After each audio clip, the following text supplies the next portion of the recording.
Well, I just wanted to share with you my topic, and I spoke to you earlier because I could cover a lot of issues, but I thought it'd be great that I talk about the social emotional comeback for our students. And when I think about in the early biblical times, there was a young man named Timothy and an apostle named Paul. And during the biblical times, it was very stressful at the time.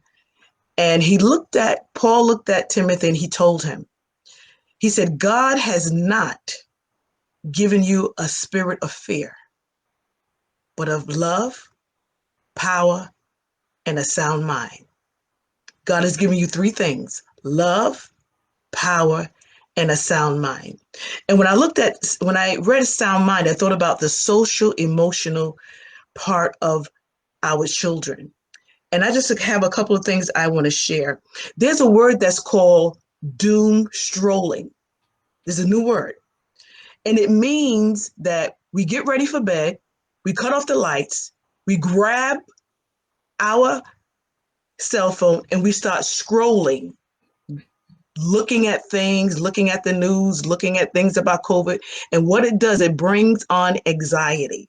It's called doom strolling. And when you do that, you are setting yourself up for anxiousness, to being fearful, to being doubtful for the future. And I want to look at what is social emotional health. What is that? It is the developing a capacity to form a secure relationship, experience and regulate emotions, and explore and learn. I'm going to give you 6 emotional strategies that we as parents can use to help our children. Number 1, we need to talk about the COVID-19 pandemic. We don't need to act like it doesn't exist. That's the worst thing you can do to our children. Number 2, we need to try to maintain a routine. Create a schedule with learning activities, regular meals, fun games, and keep your children engaged. Number 3, monitor the media consumption.